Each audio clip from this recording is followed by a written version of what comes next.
Hello everyone, and welcome to another Minecraft Snapshot video. This is 13W37A, and it just recently came out today as of recording this, and here I am with a video covering it. So, first off, I was unable to show this in the previous videos, but the flower forest is one of the new things. It's a variation of course, the forest, and it is beautiful, but on to the new stuff. There's been a slight change to the Mesa biome fawn. Unfortunately, I can't show this because I was unable to find one, and I don't have all day to just go biome hunting, so yeah, apparently there's been a little change. Removed some technical items from existing inventories. Example, block 36. Block 36, and so I've done some research, and apparently block 36 is what the game uses to store data for pistons. Like when pistons are moving a block from point A to point B, you know, moving them a bit, it uses like block 36 to store the data or whatever, something. It goes something like that, so I guess maybe you were able to use /give to get it before and now you can't, but yeah. Improved command blocks, lifted the 256 character limit, so if you were running out of room with the character limit in those command blocks, then there you go. I'm guessing now it's pretty much unlimited. Now, also, another thing that's pretty cool is improved nether portals. As you can see over here, let me grab my flint and steel. Here's our standard 4x5 portal. Boom. And now the new portals can go up to 23 by 23. So, yeah, you could put these in any shape and stuff pretty much, well, you know, it can be in any shape of a square or rectangle, and so on. Unfortunately, portals that are like circles will not work on, and so yeah, I think they might be going ahead and adding that later on, for support for circle portals. But unfortunately, right now all we got is this. But still, this is pretty cool. We shouldn't be complaining. So yeah.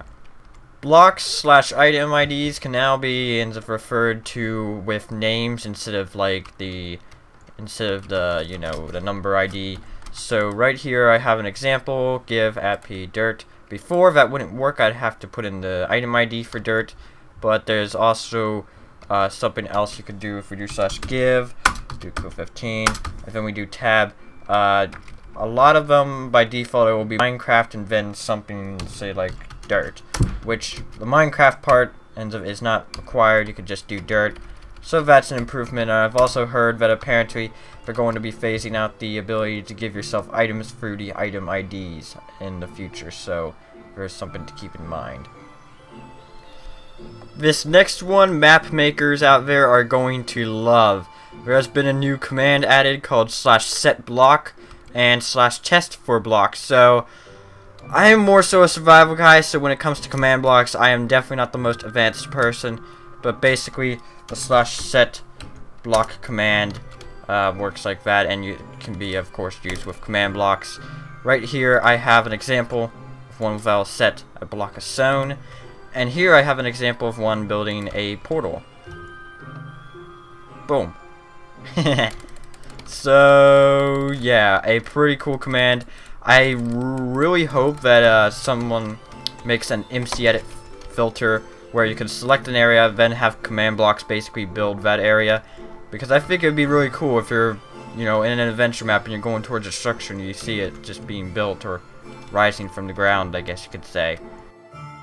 Improved chat system. I do not understand all of this, so there's a little bit of it that I'm leaving out, but if you really want to see every little bit, the changelog will be down in the description. Anyways, there's a new command /tellraw, and basically, well, let's just tell raw Duke cool 15 me basically hi, and it doesn't tell me who sent the message, it just says hi.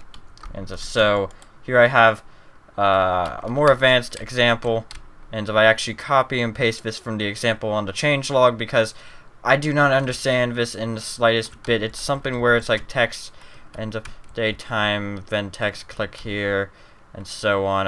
Event, click event, run a command, value.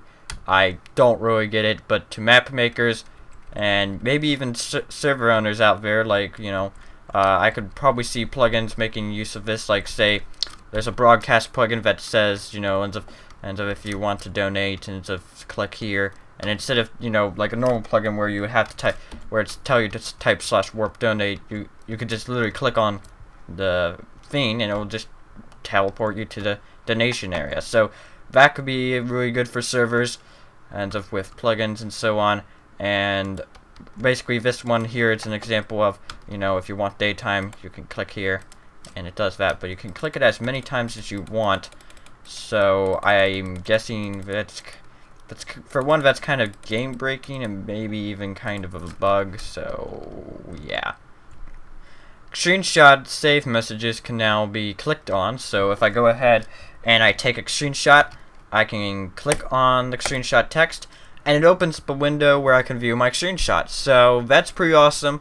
Of course, you can't see the window with the screenshot open because Dxtory only records my game and not like the rest of my desktop or anything.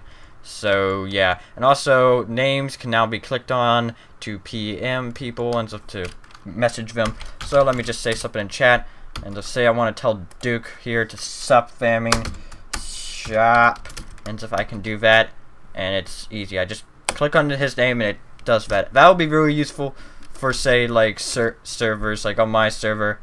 I can just click on someone's name, then MSG them. And unless this, I could see this maybe having problems with servers where players have prefixes, but I'm kind of doubt that. So yeah. So that is it for the new features, and there were quite a few bug fixes. So next I'll go over them. Fixed zombie pigment fawning ends up still fawning from nether portals if the do mob fawning is set to false. So if that game rule is set to false, before zombie pigment would fawn out of the nether portal, now they won't. So that's good. Fixed animal breeding giving XP if do mob loot is set to false. Fixed horse breeding not correctly producing making on false. I swear I said that wrong. Fixed the shearing sound not playing when shearing a mushroom, so I can demonstrate that here. Now it makes the sound effect like it should. Fixed water and ice not being transparent on fast graphics. Fixed game crashing and when going near the 3 million blocks out on one axis. And fixed the new flowers only giving 1 dye when roses and, you know, like the double flowers give 2. Basically, before these flowers would give you 2 dye, but now they only give you 1, and 2 high flowers will give you 2 dye. So I say that's okay with me. It makes sense actually. So yeah.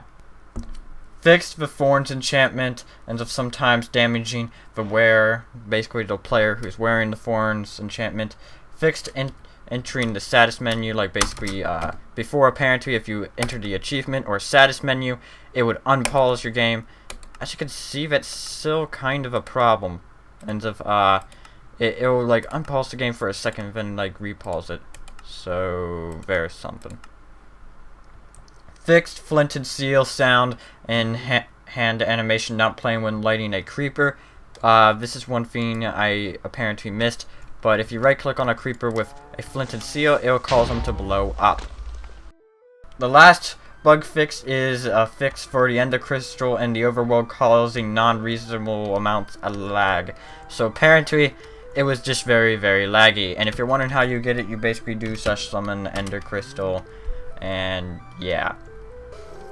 So everyone, that'll be it for this snapshot video. If you enjoyed, definitely be sure to leave me a like, and if you want to stay updated whenever I upload new snapshot videos or any other videos, then definitely be sure to nail down that subscribe button.